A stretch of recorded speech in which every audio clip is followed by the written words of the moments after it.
Hola, ¿cómo estás? Espero que estés súper bien. This is Tamara Marie, host of the Learn Spanish con Salsa podcast. Now, before we jump into this episode, I wanted to let you know about a special opportunity that you're definitely going to want to take advantage of, especially if your goal is to become fluent in Spanish.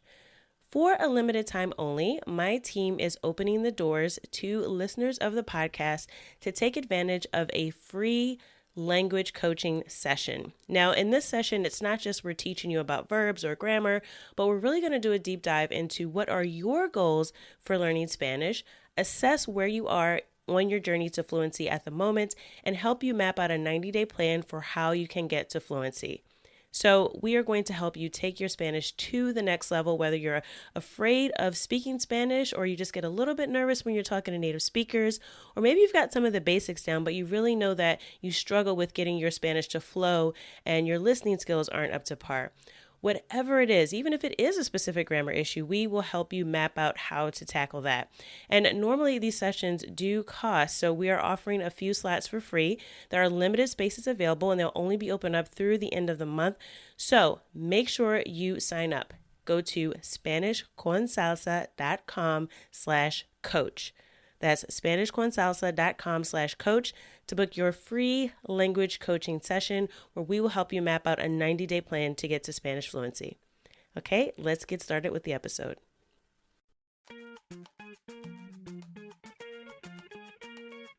Bienvenidos! Welcome to the Learn Spanish con Salsa podcast, the show for Spanish learners that love music, travel, and culture. Close your grammar textbooks, shut down the language apps, and open your ears to how Spanish is spoken in the real world. Let us show you how to go from beginner to bilingual. Here is your host, certified language coach, Tamara Marie. Feliz Año Nuevo y bienvenido al episodio 53. Welcome to episode 53 of the Learn Spanish con Salsa podcast. We just wrapped up our 5-part series on how to set effective goals that will motivate you to achieve Spanish fluency.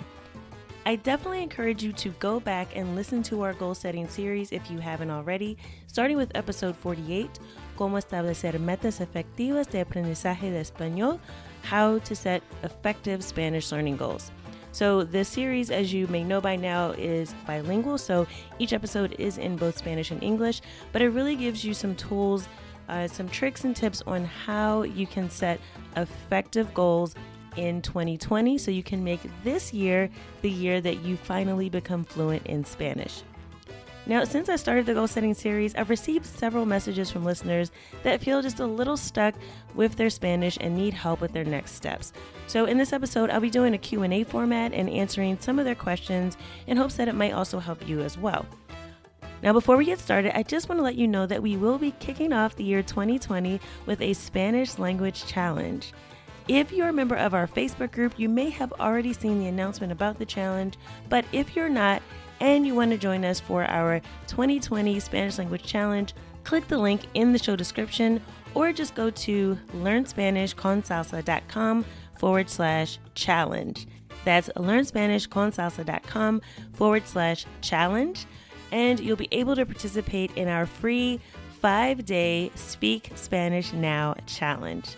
Now, this is a fun way to kick off the year and get re-energized and recommitted to speaking Spanish fluently. Each day during the challenge, you'll have a new fun activity to get you speaking the language, and I'll also be giving away a few prizes throughout the week. So if you want to join us for the Speak Spanish Now 5-day challenge, go to learnspanishconsalsa.com/challenge to sign up. Now let's get on with the Q&A. So the first question I'll be answering is from James. So I'll read his message first and then I'll give some guidance on how he can move forward. And hopefully you might find something in James's situation that you relate to and something that may help you as well. All right. So James sent me a message that says, "Hi Tamara, thanks for making available your podcast and other language learning tools." You're very welcome. De nada. He says, "I'm married to a fluent Spanish speaker and I live in Mexico. I still have a very limited vocabulary and I have not graduated into, let alone past, the basics. I've tried an app and I probably only used it for 5 or 6 months during our travels, and not in a very disciplined way at that. I've had mixed groups to my home with Spanish and English speakers where we attempt to improve one another's conversational skills. I still struggle with which ending of a verb is used for which situation. I feel trapped at home and rarely venture out without my wife. I lean on her for understanding far too much, I know. Many tell me she is my worst enemy when it comes to learning. Oddly, I have a great recollection for some things, but other things just don't seem to imprint to memory. I find writing helps, as does lots of repetition. I need help, but I'm not sure what method to subscribe to. There are a lot of ways to learn. I tried to listen to one of your podcasts and my eyes just glaze over. What would you suggest? Needing to express, James. Okay, so in a few follow-up messages with James, he also mentioned that he spent a week at a formal language school and he found that helpful. And he also said that the app that he used had some features that he found really frustrating and that weren't very helpful for him. So I just wanted to mention that in the follow-up. So I want to address, there's a couple things in James's message, and I also, some of you might resonate with some of the things he said. But the first thing I want to say to James and anyone else that feels stuck like this with your Spanish is that I definitely understand where you're coming from. It can be overwhelming with all the options available for learning Spanish, and it can feel like you're just spinning your wheels. But because there are so many options, I would say there's no reason to spend time using an app that frustrates or bores you. So if you're not able to get the support you need to use the app properly, or if it's just not working for you and you don't like the approach, then try something else. Now, it's going to take some trial and error and some experimentation on your part to find out what works for you. I'd recommend, though, just trying one thing at a time. Stick with it for at least 2 to 4 weeks to see how the approach is working for you. Now, James mentioned that writing, repetition, and taking a class are things that he's done in the past that he's found useful. So definitely do more of the things that you found helpful before and eliminate the things that are time wasters. So next, James mentioned that he's married to a fluent Spanish speaker. And he even mentioned that he feels like his wife is an impediment, right, to him actually learning because he leans on her. And I want to say, listening or reading over James's message, it made me think about talking to Tracy and Devin in our episode about traveling to Cuba and Cuban Spanish. And, Tracy, the husband, he mentioned that when he's in Cuba with Devin, who is a fluent Spanish speaker, that it is much more difficult for him to go out on his own and that he relies on his wife a lot. So this is a very similar conversation that I had with Devin and Tracy in our episode about traveling to Cuba.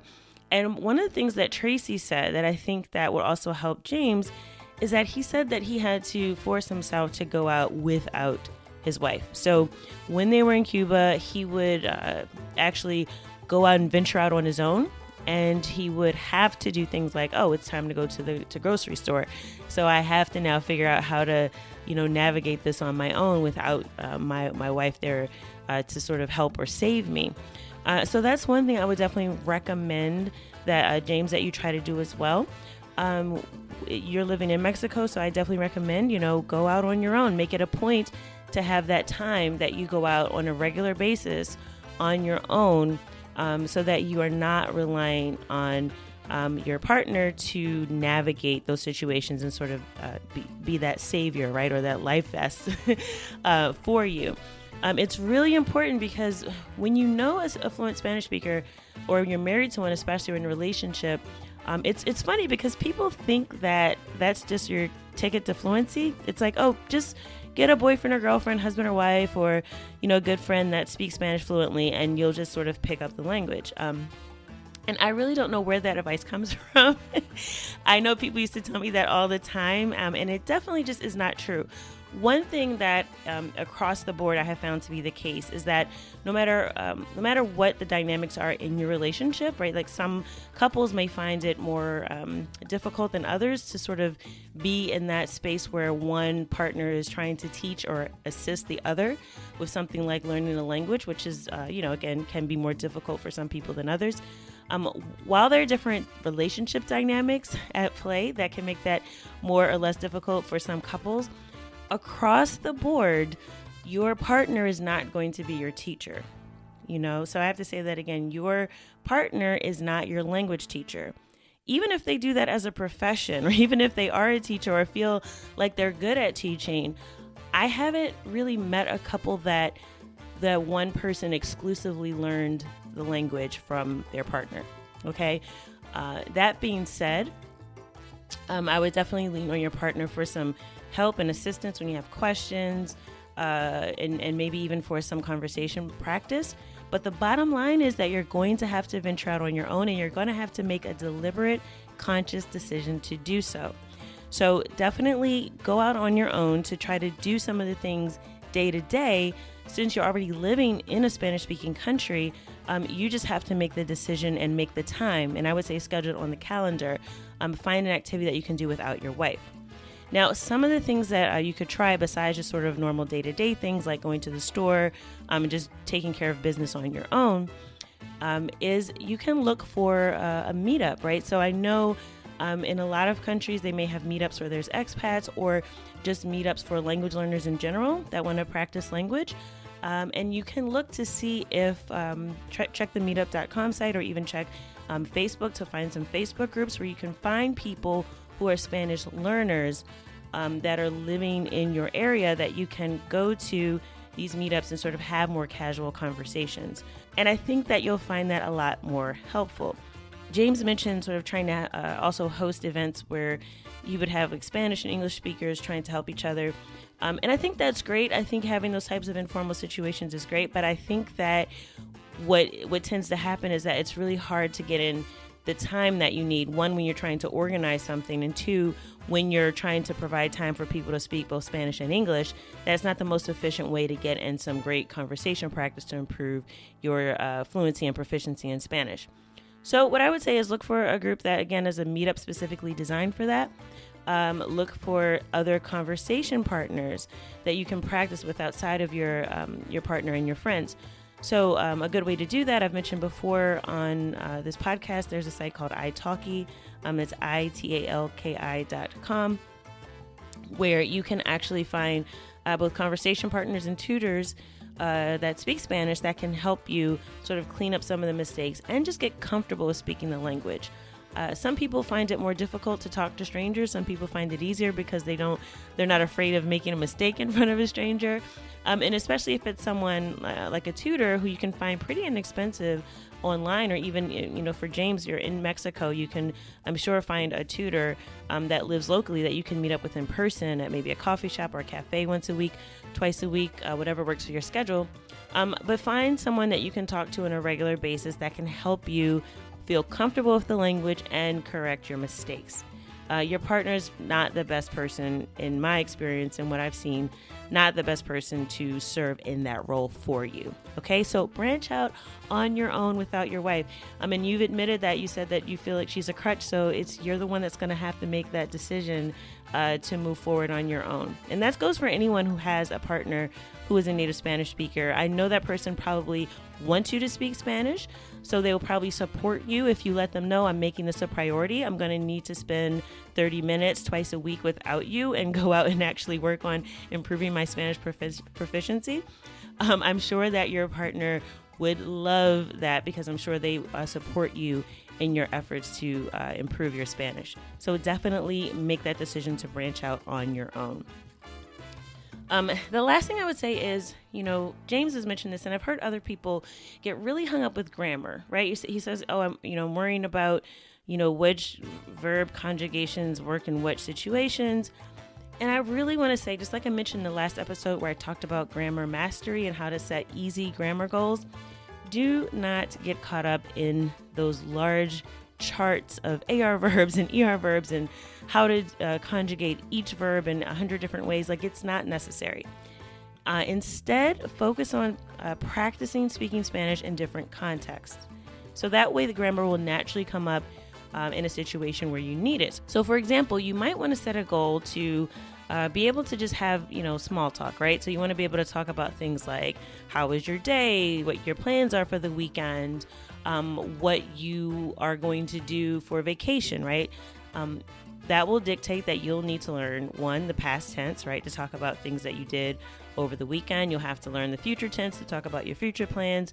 And that's really it. I mean, if you spend that time just sort of randomly learning vocabulary without the context, your brain is not really going to commit it to memory. And what's going to happen is you'll do what James has mentioned, is that you're going to be constantly trying to conjugate verbs in your head while you're speaking. And that just doesn't make for a very fluent conversation, right? So instead of approaching it as I need to learn grammar, think about it in terms of the context of what you'll be using the language and the things that you want to talk about. So for anyone that's going after conversational Spanish in a more informal setting, then you'll want to be able to talk about the things that you talk about in English with friends and family. So some of those common things you just want to practice speaking in those different contexts. Like I mentioned, talking about, oh, this is what I did last weekend. This is where I'm going on vacation. These are my plans for this weekend coming up. Just very basic, mundane things. Even talking about the weather. Those very basic things, if you want to be good at talking about them, you have to practice. And naturally, the grammar that you need will arise in those conversations.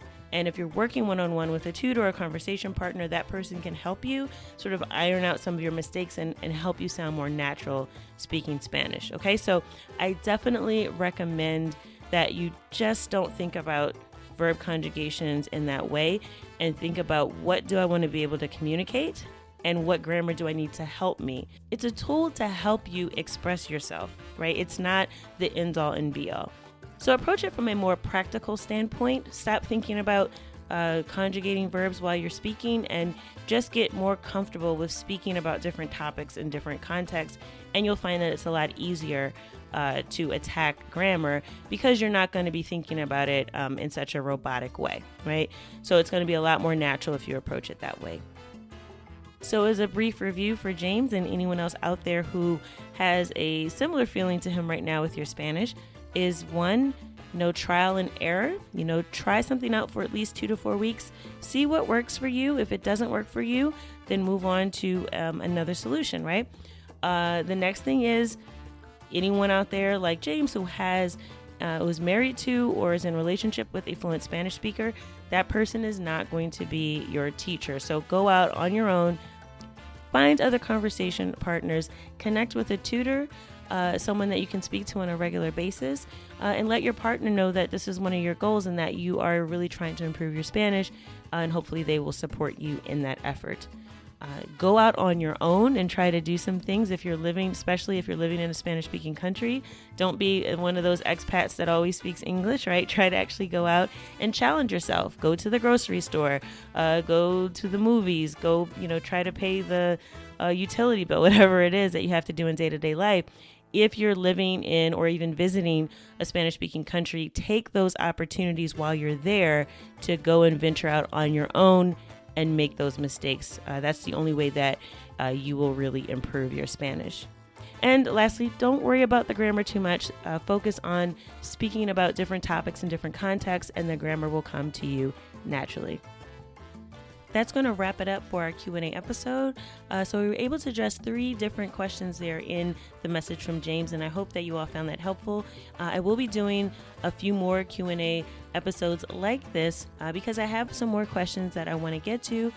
So I'll be doing that and also sharing with you some of the coaching calls I've had. So I did put out there the call for anyone that wanted a free coaching session to assess their Spanish level. So a few people have been gracious enough to give me permission to share those calls with you. So I'll be also sharing some of that on the podcast as well, just so you can get a sense of what happens in a coaching session. And also, again, I think hearing other people's questions and issues and what they're struggling with can really help when you're also learning, because you may be struggling with some of the same things, or just get some new ideas on how you can get fluent that much faster. If you want to join us for the 5-day Speak Spanish Now challenge to kick off the year 2020 speaking Spanish right away, make sure that you sign up at learnspanishconsalsa.com/challenge. The challenge will start on Monday, January 6th. So make sure you are signed up.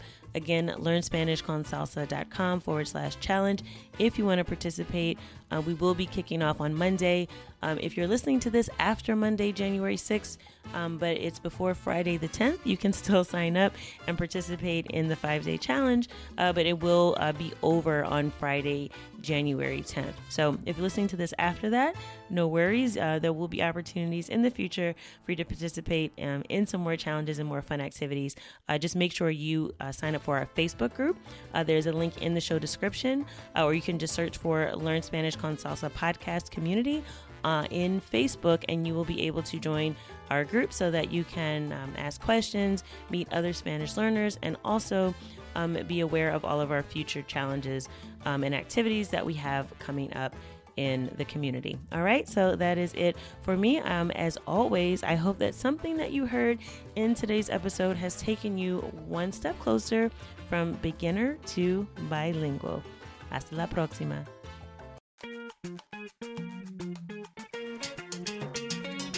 Thank you for listening to the Learn Spanish con Salsa podcast at learnspanishconsalsa.com.